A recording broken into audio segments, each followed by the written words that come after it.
በኃጢአት በወርቅም ልጅ ነኝ ይበሉት። ከጋጥ ብጠፋም የመንጋ በግ ነኝ ይበሉት። ከቦርሳ ውስጥ ብጠፋም ያንተ ድሪም ነኝ ይበሉት። በሩቅ አገር በኃጢአት ሀገር የምኖር ልጅህ ነኝ በሉት። ምንም እንኳን ከፊት ብጠፋም ከልቤ ግን አላወጣውህም በሉት። ደክሜ እንጂ በኃጢአት የወደቅኩት ክጅህ አይደለም በሉት። ተታልዬ እንጂ አንተን ጠልቼ አይደለም በሉት። ያ ቅድስና የሚጀምረው ከኃጢአት ጋር ከመቆራረጥ ንስሐ ከመግባት ነው ወገኖቼ። እሱም ዛሬ ነው የሚጀምረው ወገኖቼ። ወደ ንጹህ ህይወት ለመድረስ ከደከመች ህይወት ነው የምንጀምረው። አንዳንዶቻችን ንጹህ እስክንሆን ድረስ እንጠብቃለን። ስነጻ ገባለሁ። መቼ ነው የምንነጻው? በደከመች ህይወት ውስጥ የንስሐን ህይወት ካልተለማመድን መቼም ንጹህ ሳንሆን ነው የምንቀረው። ንጹህ እስከሆን ድረስ ንስሐ አልገባም ካልክ መቼም ንጹህ አትሆንም ይላል አንድ ሊቅ። መቼም አንሆንም። በየትኛውም ጉስቁልና ውስጥ ልንሆን እንችላለን። ንጹህ ህይወት ላይ ለመድረስ በጎሰቆለች ህይወትም ቢሆን የንስሐን ህይወት ሀ ብሎ መጀመር ነው የሚያስፈልግ። የቅድስና ጉዞ የመጀመሪያው የንስሐ ህይወት ነው ወገኖች። መልሼ ኃጢአት ልሰራ ለምን አሁን ንስሐ ገባለሁ እንዳትሉ።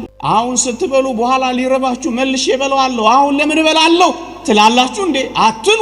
አዎ ልንወድቅ እንችላለን፣ ግን እግዚአብሔር ያነሳናል። በእነዚህ ደካማ ህይወቶች ነው ወደ ንጽህና ህይወት የምንደርሰው ምእመናን። ለዚህ ነው መግለጥ የሚያስፈልገው።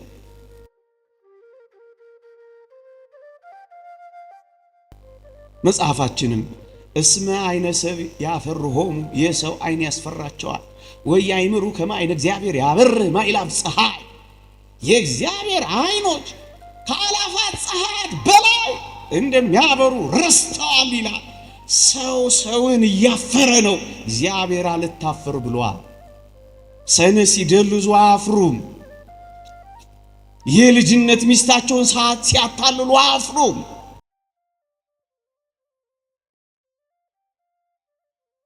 ሰው ነው የሚያፍሩ፣ ሰው ነው የሚሸሸጉት፣ ሰው ነው የሚደበቁት፣ ከሰው ነው የሚከለሉት። እግዚአብሔር አይቶታል፣ እግዚአብሔር መዝግቦታል። በእግዚአብሔር አይኖች ፊት ማሊደ ልብ በሉ ተሰንጥቋል። ግን ውሃ የሚያመጣ ያክል እየቆጠረው ያመላልስበታል። ለብዙ ጊዜ ውሃ እያፈሰሰ ባዶ እጁን እቤት ይመለሳል ያማሰሩ። ባለቤቱ ግን ተሸክሞት ይወጣል ይገባል። ጓደኛው ያልተሰነጠቀው ይዞ ሲገባ የተሰነጠቀውስ እያፈሰሰ ሜዳ ለሜዳ ባዶን ይመለሳል። በዚህ ተስፋ ቆረጠና የተሰነጠቀው ማሰሮ ለጌታው ምን አለው መሰላችሁ? በቃ ተወኝ፣ እኔን አትሸከመኝ አለ። አፍርሰኝ፣ ስበረኝ፣ ጣለኝ አለው። ያን ጊዜ ጌታው ምን አለ መሰላችሁ? አልተውህም፣ አልጥልህም፣ አላፈርስህም። ምንም እንኳን ብትሰነጠቅም ውሃ እኔ ጋር ባታመጣ አንተ ማሰሮ ሆይ ተመልከተው፣ ከዚያ ጀምሮ ቤቴ ድረስ ውሃ ያንጠባጠብክ ስትመጣ እቤቴ ባታመጣም መንገዱን አለምልመሃልና አልተውህም፣ እሸከምሃለሁ አለው። ወገኖቼ ሰባራ ስንጥራችንን እንኳን እግዚአብሔር ይቆጥረዋል። በምድረ በዳ ዘር ባልተዘራበት ስፍራ እንደተከተልሽኝ አስቤያለሁና እኮ ነው የሚለው። ብንሰነጠቅም ይፈልገናል፣ ብንሸረፍም ይጠብቀናል፣ ብንቆስልም ሊያክመን አይናችንን ይፈልገዋል። ለዚህ እኮ ነው ዘማሪው እውነት ነው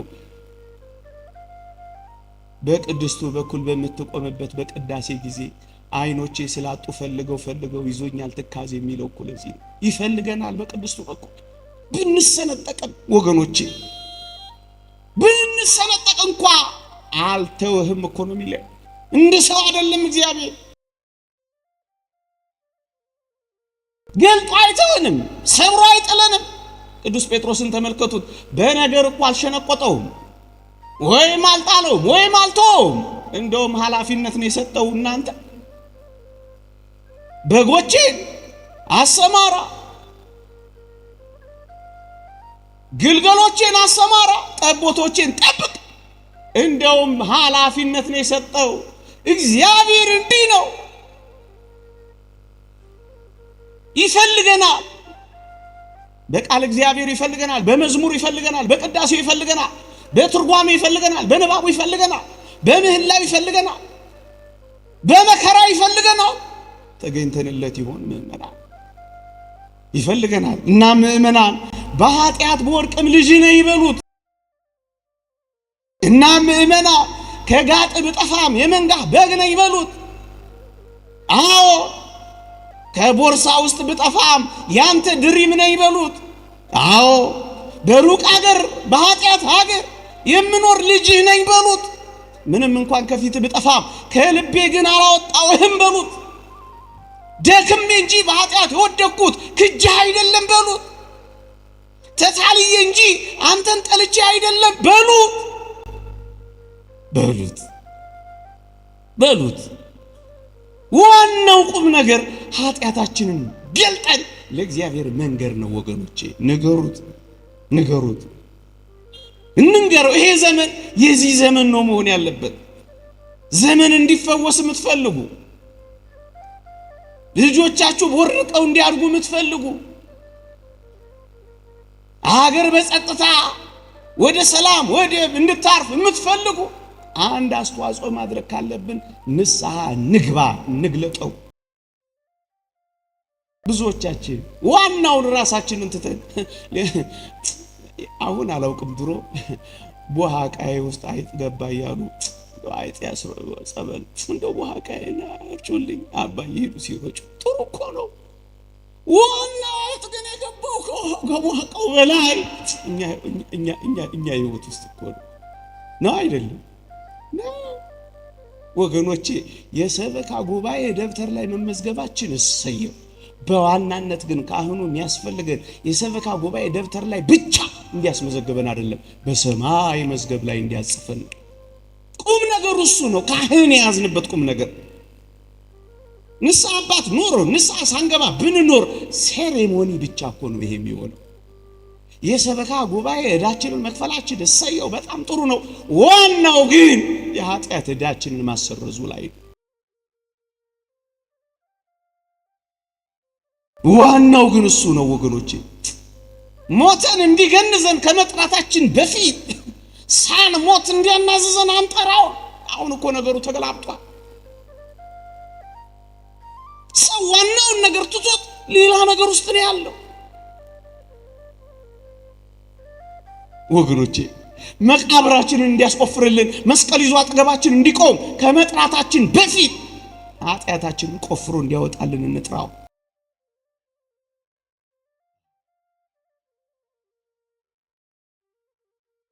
ግለጡ። ዋናውን ነገር ስለምትተው ወዮላችሁ ይላል ጌታ በወንጌል። ዋናውን ነገር ትተነዋል፣ ተላልፈናል ከዋናው ነገር ጋር ወገኖቼ። ጥቂት ነገሮችን ልናገርና ላብቅ። ክርስቲያኖች ኃጢአት ላይርቀን ይችላል። በዘመናችን ሁሉ ኃጢአት ላይርቀን ይችላል። ቶሎም ላይተውን ይችላል። እስክንሞት ድረስም ሊከተለን ይችላል። ወደ አባ ቢሾይ የሄደ አንድ መነኮስ ተደጋግሞ በኃጢአት ቢወርቅ ጊዜ አባ ቢሾይ ጋር ሄደና አባቴ ሆይ እስከ መቼ ድረስ ብዙ ጊዜ እየተሰነካከልኩ እየወደቅኩ እኖራለሁ አለና ተስፋ ቁርጥ አደረገላችሁ። አባ ቢሾይ ምን አለው? እስክትሞት ድረስ አለው። አንዳንዴ እስክንሞት ድረስ ኃጢአት ላይ ለቀን ይችላል። ለምንድን ነው ማይለቀን? የሚርቀን በእኛ አቅም ሳይሆን በእግዚአብሔር አቅም እንድንሆን አንዳንዴ ይቆይብን ይረዝምብን ይሆናል። ሁለት ለነገ አስተማሪ እንድንሆን ዛሬ በተለያዩ ድካሞች ልንወድቅ እንችላለን፣ በማንም ላይ ፈራጅ እንዳንሆን። ሁለት ሶስተኛው ጊዜው ስላልሆነ እሱ ራሱ ፍጹማን ያደርጋቸዋል የተባለው ጊዜ እስኪመጣ ድረስ ከኃጢአት ፍጹም ላንነጻ እንችላለን።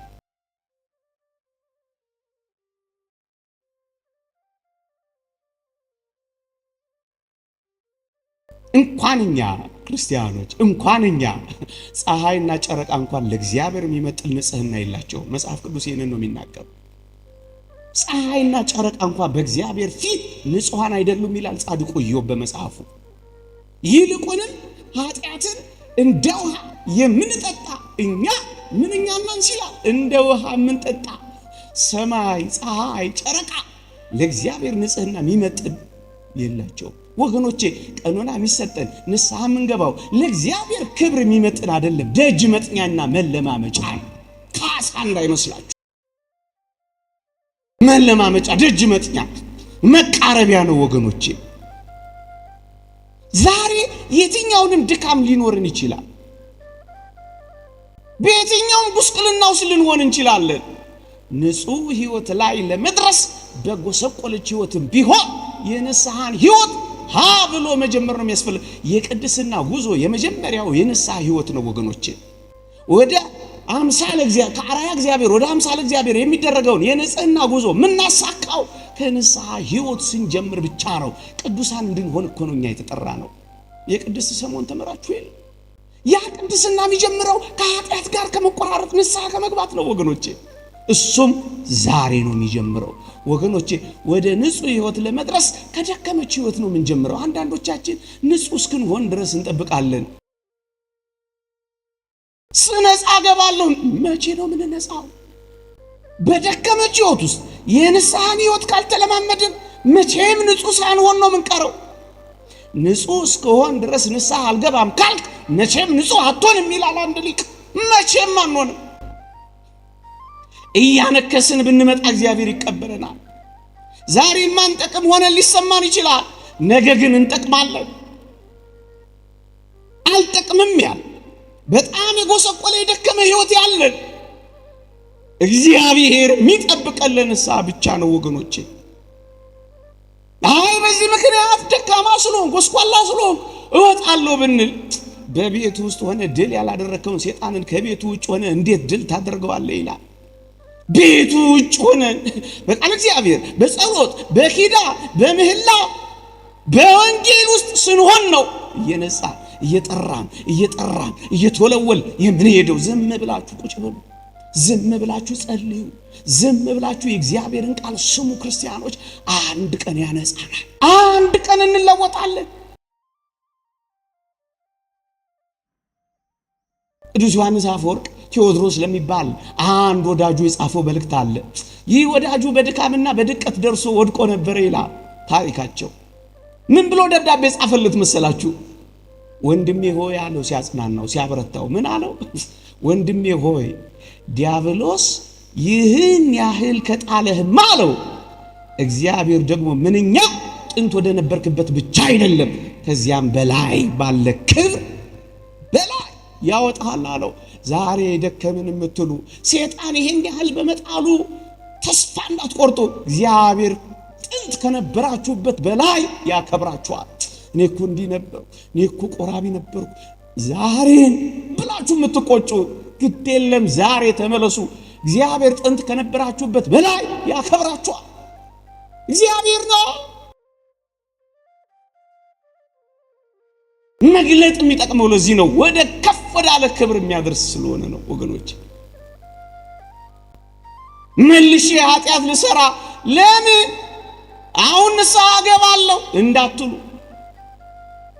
አሁን ስትበሉ በኋላ ሊረባችሁ መልሼ እበላዋለሁ አሁን ለምን እበላለሁ ትላላችሁ እንዴ? አትሉ። መልሼ ልበላው አሁን አልበላ አትሉ። አዎ ልንወድቅ እንችላለን፣ ግን እግዚአብሔር ያነሳናል። በእነዚህ ደካማ ህይወቶች ነው ወደ ንጽህና ህይወት የምንደርሰው ምእመናን። ለዚህ ነው መግለጥ የሚያስፈልገው። አንድ ታሪክ እስኪ ልንገራችሁ፣ ልጠይቃችሁ። መጀመሪያ በየቤታችን ያለ ወጥ ማፊያ ድስት፣ ወጥ መስሪያ ድስት ሲቀደድ ምንድነው የሚሆነው? እናንተ ቤት ተውት፣ እናንተ ቤት እኛ ቤት የሚሆነው ልንገራችሁ። ድስት ሲቀደድ የድስት ፊውቸሩ ከሰል ማመላለሻ ነው የሚሆነው እኛ ቤት። እውነት አሰብ እንደሱ ነው እኛ ቤት። እናንተን አላውቅም። እና ድስት የሚመላለስበት አንድ ቤት የተቀደደ ድስት ነበረ ያበቃለት። እና ምን ሆነ መሰላችሁ? በጥቀርሻ የተሞላ ነው። ምክንያቱም ከሰል ያመላልስ ስለነበር በጥቀርሻ የተሞላ ነው። አንድ አባት አንድ ልጅ ንስሐ ገባለሁ፣ መጻሕፍትን ያነባለሁ፣ ጸሎት እጸልያለሁ፣ ግን ይሄ ሁሉ ነገር አይገባኝም፣ ሊረባኝም አልቻለም፣ አልጠቀመኝም ይላቸዋል። እና ይሄንን ጥያቄ ሊያስተምሩት ፈለጉና ተግባራዊ ትምህርት ሰጡት። ምን አሉት መሰላችሁ? ልጄ አሁንማ ዘህን በተግባር ትፈጽማለህ። እሺ በዚህ ድስት አሉት፣ በተቀደደው ድስት እኮ ነው ውሃ ታመጣልኛለህ አሉት። ይቻላል አይቻልም?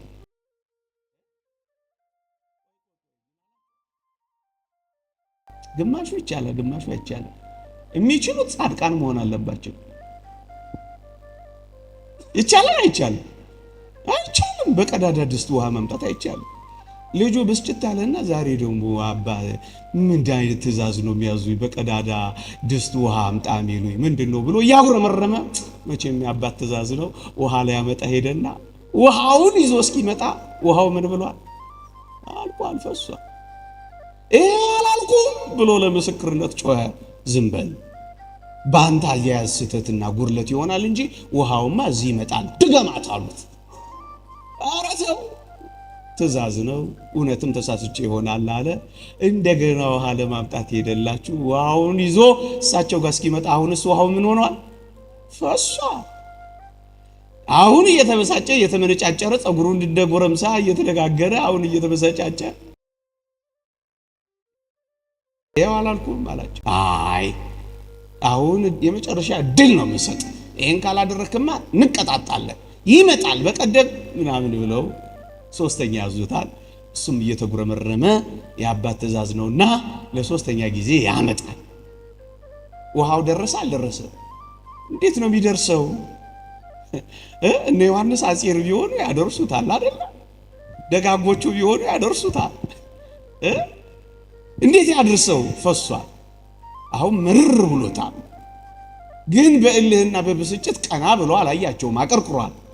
አባ ድስቱን ከፈት አደረጉት።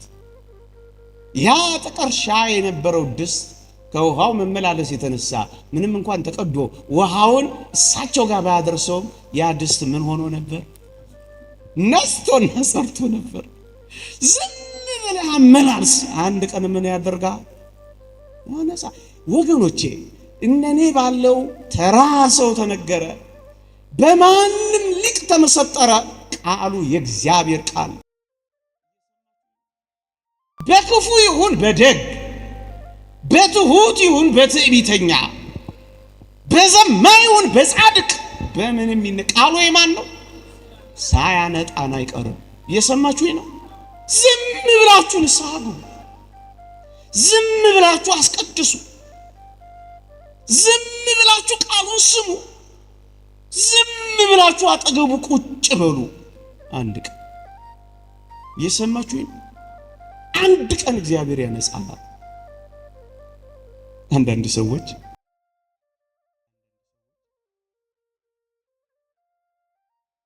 ወደ ሐኪም ቤት ስትሄዱ እቺን ብቻ ጠቅሼ ላብቃ እንዳላስመሽባችሁ። ወደ ሐኪም ቤት ስትሄዱ ቁስላችሁን ሐኪሙ ፊት ስትገልጡት ወይም ለሕክምና ስትመረመሩ ሐኪሙ ምን አይነት ቁስል እንዳለበት ቼክ አድርጋችሁ ነው እንደምትታከሙት? ይሄ ሐኪም እኔን የሚያክመኝ ሐኪም ምን ቁስል ምን በሽታ አለበት ብላችሁ ጠይቃችሁ ነው እንዴ እሱ ጋር የምትመረመሩት? ነው አይደለም? አልገባችሁም? የጠየኳችሁ ሐኪም ቤት ስትሄዱ ልትመረመሩ የሚመረምራችሁ ሐኪም ምን በሽታ እንዳለበት ጠይቃችሁ ነው ወይ የምትመረመሩት? እኮ ነው የምላችሁ አይደለም? እና እናንተ ክርስቲያኖች እዚህ ሐኪም ቤት ስትመጡ እዚህ ቤት ያለው ሐኪም ካህኑ ነው ብያችኋለሁ ቅድም። ምን በደልና ኃጢአት እንደሰራ ቼክ እያደረጋችሁ ነው እንዴ ንስሐ የምትገቡትና ማትገቡት? አንዳንድ ሰዎች የካህኑን ድካም የካህኑ ጉድለት እያዩ ሊመጻደቁ የሚወዱ አንዳንዶች አሉ። ደግሞ አለው ዛሬ እሱ ነው እንዴ የሚቀድሰው ይሉና አንዳንድ ትዕቢተኞች መኪናቸውን ተረክ እያደረጉ በተለይ እዚህ ወደዚህ ወይ ሰምቼ እኮ ነው ሚስኮል እየተደረገ ዛሬ አንቆር እንደውም ያኔ ነው እንጂ መቁረብ። ወገኖቼ ወደ ሐኪም ቤት ሄዳችሁ ሐኪሙን ቁስል መርምራችሁ ሜኑ አስወጥታችሁ ምን አይነት በሽታ አለው ብላችሁ ካልታከማችሁ እዚህ ያለውን ምስኪን ካህን ቁስሎች ትፈልጋላችሁ? ወገኖቼ እንኳን እኔና እናንተ ክብር ይግባውና ስሙ ከፍ ይበልና ለአንደበት መነገሩ በህሊና መዘከሩ ከፍ ይበልና ጌታችን እንኳን ሳይቀር በሐናና በቀያፋ በሊቃ ካህናቱ አካባቢ ቁጭ ብሎ እኮ ተምሯል። ልባቸውን ኩላሊታቸው ያመላለሰውን እያወቀ ቁጭ ብሎ ተምሯል። አልተማረም። እኛ ማን? ሁለተኛ የሚያደርጉትን አታደርጉ አለ እንጂ የሚነግሯችሁን አትስሙ፣ ትቷቸው ሂዱ ብሏል አላለም? እየተናገሩ አያደርጉትምና አታድርጉ፣ እነሱ የሚያደርጉትን ግንስ የሚሏችሁን አድርጉ ብሏል አላለም? ሁለት ምን አገባችሁ? ይልቅ ስለ ቆስላቸው ከቻላችሁ አልቅሱ፣ አንቡ፣ አትመራመሩ። እንደውም አንድ አባት ምን ይላል? እውነትን የሚያስተምር ከሆነ የካህኑ ሕይወት እውነትን የሚያስተምር ከሆነ ስለ ቃላቱ እንጂ ስለ ሕይወቱ በጥንቃቄ አትከታተሉ ይላል። በጥንቃቄ አትከታተሉ ምዕመናን። አንዳንዶች ይሄን በመከታተል ጥለው ወጥተዋል። በእግዚአብሔር ረድኤት በንስሐ ሕይወት በስጋው ደሙ በእግዚአብሔር ምስጢራተ ቤተ ክርስቲያን መካከልና በእኛ መካከል ያለው ካህኑ ምንም ይሁን ምን እስመ ካህን ሕጹጸ ምግባር ከመ ማኅቶ ዘሰውቱ ነው የሚለው። ካህኑ እንደ ሰም መብራት ነው። መብራት መስጠቱን ጸጋ መስጠቱን ይቀጥላል። እሱ ግን ሊቀልጥ ይችላል። የሚቋረጠው በካህኑና በእግዚአብሔር መካከል ያለው ግንኙነት እንጂ እግዚአብሔር ከቤተ ክርስቲያን ጋር እግዚአብሔር ከሚስጥራተ ቤተ ክርስቲያን ጋር መቼም ተቋርጦ አያውቅም። ግልጽ ነው፣ ግልጽ ነው። ክህነቱ እሳት ናት፣ ሰሙ ይነዳል። ካህኑ ግን ሊቀልጥ ይችላል። ለሌሎች ጸጋን ሲሰጥ ይኖራል፣ እርሱ ግን ይጠፋል ማለት ነው። ምን አገባችሁ? ምክንያት እንዳታረጉ ወገኖቼ። እንደውም ቅዱስ አትናቴዎስ ምን ይላል? ገበሬ በጭቃ እጁ ቢዘራ ስንዴው አልበቅልም ይላል እንዴ ይላል። ገበሬ በጭቃ እጁ ቢዘራ እንኳን ስንዴው ይበቅላል አይበቅልም? ይበቅላል። እንደውም አንድ ሊቅ እኛ ጉጠት ነን የሚያቀብለን ራሱ ኢየሱስ ነው ይላል። ምንድነው? እንደውም አልቅሱላቸው፣ እንደውም ድቁላቸው። የሚገባቸው ሰዎች ባይሆኑ እንኳን እግዚአብሔር እንዴት በነበልዓም እግዚአብሔር በአህያ እንደሰራ ታዩም በእነሱ ባይነጻጸር እና ባካችሁ አንዳንዶች አትመጻደቁ። ይቅርታ ይህን ቋንቋ በመጠቀም ዝም ብለን ከነሱ ጋር መኖር። እግዚአብሔር ቸር ነው። እንኳን ደህና መጣችሁ ብሎ የሚቀበለን አምላክ እንጂ እኛ ስንሰውር የሚገልጥልን ፊቱን ማያጠቁር ጀርባ ማያዞር ፊት ማይቋጥር ፍቅር የሆነ እግዚአብሔር መቼም ብንመጣ ይቀበለናል። ግን ሳናረፍድ እንምጣ። እነሆ የተወደደ ሰዓት አሁን፣ እነሆ የመዳን ቀን ዛሬ ነው። በተወደደ ሰዓት ሰምቻለሁ፣ በማዳኔም ቀን ረድቻለሁ። ዛሬ ነው። ለነገ ማንም ዋስትና የለውም። ለነገ ዋስትና ያለው ሰው አለ? ዛሬ ያለው መንፈሳዊነታችን ነገ ባይቀጥልስ? ክርስቲያኖች እውነት ሊቀጥል ይችላል አይቀጥል ይችላል? ማን ያውቃል? ዛሬ መጣ ሰው ነገ ቢቀርስ ምን ዋስትና አለ? የዛሬው የሰይጣን ፈተና ነገ ቢያይልስ? ይቺ ምድር ትላንት እንደሆነችው አንዲት ከተማ ተገለባብጣ ብታድር ስላስፈራራችሁ እኮ አይደለም። ማን ለነገ ዋስትና አለው?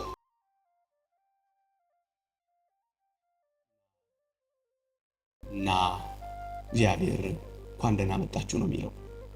አንዲት ሴት ነበረች አሉ፣ ባሏን ሁሉ ጊዜ ንፍሮ ነው የምታበላው። ትንሣኤም ሲሆን ንፍሮ፣ ልደትም ሲሆን ንፍሮ፣ ዘመን መለወጫም ሲሆን ንፍሮ። ሌላ ሙያ የላት።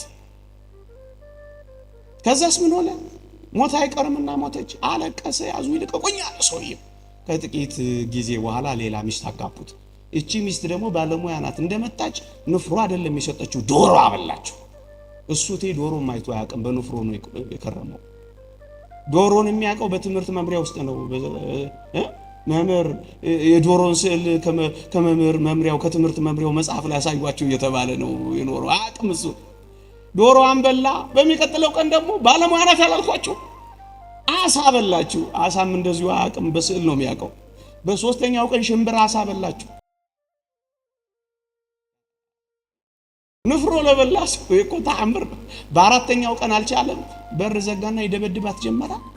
እሷ ስትገርፍ ስትጮህ እሱ ሲገርፍ ስትጮህ ሰብረው ገቡ ጎረቤቶቹ። ምን ሆና ነው? ምንም። እንዴ ጸባይዋ ጥሩ አይደለም፣ ሸጋ ነው። ታዲያ ምን ነው የምትመጣው? ሙያ የላትም፣ ልዩ ነው። ታዲያ ምን ነው የምትመጣው? ምን አለ? እኔ እስከ ዛሬ ንፍሮ ስበላ እሷ የት ነበረች? ይኸው ሰው ገፈኛል። እግዚአብሔር እንዲህ ቢል ይመስላችኋል? ይላል። እንኳን ደህና መጣችሁ ነው የሚለው። እባካችሁ ብዙ ዓለም የምታስቡ ተስፋ ንስሐ ስንገባ ነው የሚሳካው። ግለጡት። ይቆየን። የእግዚአብሔር ቸርነት፣ የእመቤታችን አማላጅነት፣ የቅዱሳን በረከት ረድኤት አይለየን። አሜን።